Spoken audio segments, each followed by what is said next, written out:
menangani soal ini Pak Wali Kota, apa namanya, pokoknya juga ada kesepakatan, dan kesepakatan itu ditantangin oleh semua pihak, termasuk teman-teman NGO. Tapi sampai saat ini kita tidak tahu tindak lanjutnya. Kita sudah minta satu kali Pak Wali, itu sudah kita kirim surat untuk meminta klarifikasi kenapa dia tidak berjalan. Dan saya minta Pak Wali bisa menjawab surat itu nanti. Kalau tidak, nah itu maksudnya itu dijelaskan oleh surat saya kepada pengawasan. Kenapa tidak berjalan kesepakatan atau apa masalah itu. Dan yang terakhir ini soal apa namanya, soal bintang 8. Bintang 8 ini kita mediasi karena memang ada dua kelompok yang menuntut. Jadi yang pertama adalah kelompok yang desa mereka itu terkena dampak, bukan pencemaran berarti. Jadi terkena dampak kerusakan lingkungan yang menyebabkan banjir. Yang kedua adalah kelompok masyarakat yang diambil tanah wilayahnya dari dampak dan macam-macam. Dan itu telah di mediasi, ada kesepakatan di antara kedua belah pihak, gitu ya. Dan yang diambil tanah wilayah itu diberikan kompensasi oleh perusahaan dengan mereka. Tapi ini yang saya perlu sampaikan kepada teman-teman, kalau mungkin Andika lebih tahu persis, karena Andika saya tahu banyak di lapangan yang membaca secara sosiologis, secara politis, bagaimana sih dinamika masyarakat di wilayah pertambangan. Itu juga yang harus dipelajari oleh teman-teman, melihat secara baik ya dinamika perkembangan di masyarakat di wilayah pertambangan. Karena dinamika masyarakat di wilayah pertambangan itu apa namanya? Punya karakteristik sendiri. Misalnya kalau kasus bintang 8 itu terpecah-pecah misalnya, berkelompok-kelompok dan tuntutannya berbeda-beda.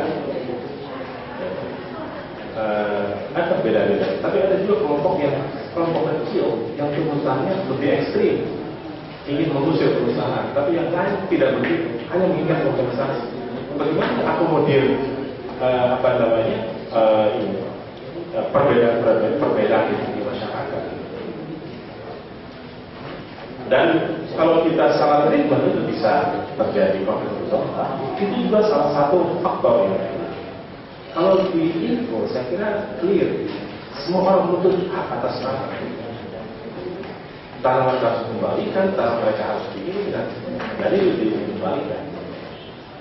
Saya kira ini yang memang harus dilihat. Tapi faktor yang paling dominan dalam kekerasan dalam pertama. Kalau ada faktor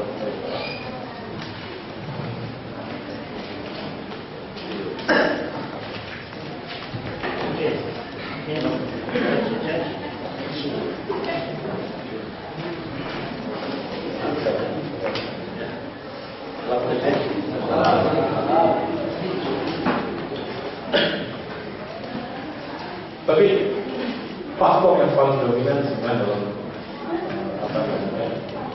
di dalam penyelesaian masalah pertama adalah pemerintah.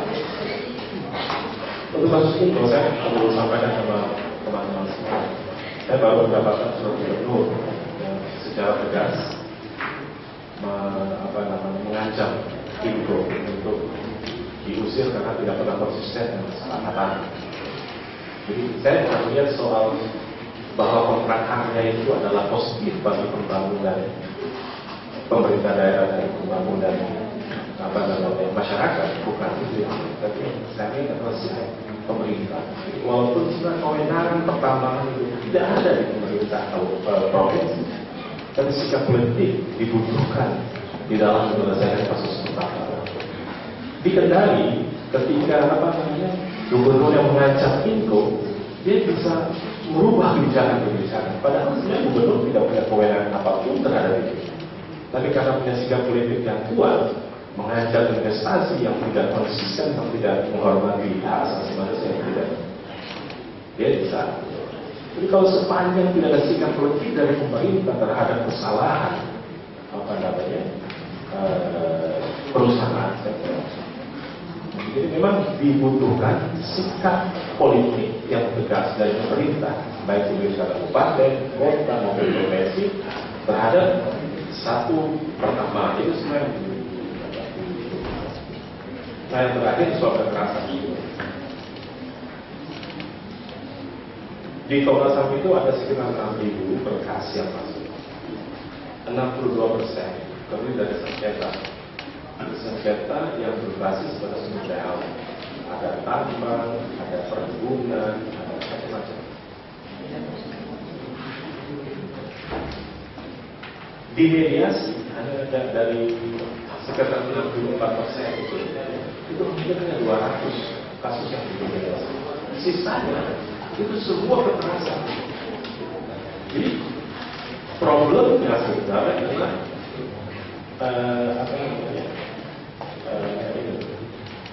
TNI, Polri itu tidak betul-betul berpihak. Kalau untuk kasus silakan, saya kira teman-teman wali yang sempat hadir di DPR tidak ada ini. Itu jelas Polri menyebutkan bahwa dia mengirimkan penembak khusus penembak gitu ya, sniper yang terdiri dari pasukan Brimob. Karena ada laporan bahwa mereka menyebut bahwa tidak seperti itu. Jadi dan di sini juga dibutuhkan ya, peran pemerintah kabupaten, pemerintah provinsi. Karena dia semua Kapolda itu adalah bagian mitra dengan gubernur. Dan ini yang dari beberapa kasus kami melihat peran politis itu yang tidak baik dari ini dan ini yang menyebabkan sehingga kasus pertambangan ini eskalasinya sangat banyak sekali di akhir-akhir ini. Hanya memang tahun ini kita belum membuat grafik berapa perusahaan luar, berapa perusahaan nasional, berapa perusahaan daerah, ya. Otoritas pemerintah daerah berapa persen yang ini, pemerintah pusat, kemudian ini kita belum memilah semua itu. Jadi perusahaan asing ada berapa banyak sih yang bersama. Tapi yang paling banyak ini ada satu perusahaan seperti Freeport misalnya, itu banyak sekali dimensi persoalan. Dan semua terkait dengan masalah hak asasi manusia, mulai dari keterlibatan polisi, mulai dari perubahan, mulai dari keamanan, mulai dari hampir seluruhnya. Jadi ada juga perusahaan raksasa yang tunggal sifatnya, yang masalahnya juga sangat luar biasa dan tidak bisa diselesaikan dengan cara-cara kewenangan Komnas HAM. Jadi perlu ada kewenangan yang lebih yang meminta peran negara harus lebih signifikan terhadap saya perlu sampaikan dalam komunikasi 40% tuntutan buruh Freeport dipenuhi itu bukan karena apa-apa, karena pemerintah tegas saat itu. Jadi awalnya kan 35%, dia mereka Freeport rasionalisasi kepada pemerintah, hampir sampai pemerintah menyetujui itu. Tapi karena ada pihak lain yang menjelaskan bahwa inflasi itu bohong. Penduduk Indonesia itu bukan hanya bukannya pegawai tambang, tapi juga pegawai negeri, ada pegawai impor.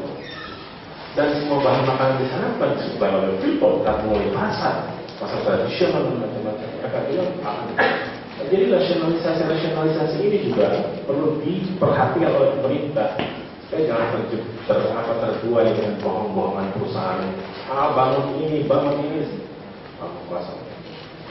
Nah, karena ada pihak lain yang bisa menjelaskan secara baik, secara ini, akhirnya pemerintah menolak argumentasi mereka dan menyetujui yang perusahaan bisa diakomodir 50%. Jadi inilah sebenarnya problem-problem pertambangan di Indonesia. Tapi kekerasan yang terjadi oleh pertambangan itu lebih banyak sekarang dibandingkan keamanan. Kalau di wilayah perkebunan mungkin hampir seluruhnya perkebunan itu adalah Brimob. Tapi kalau bilang pertambangan itu selalu ada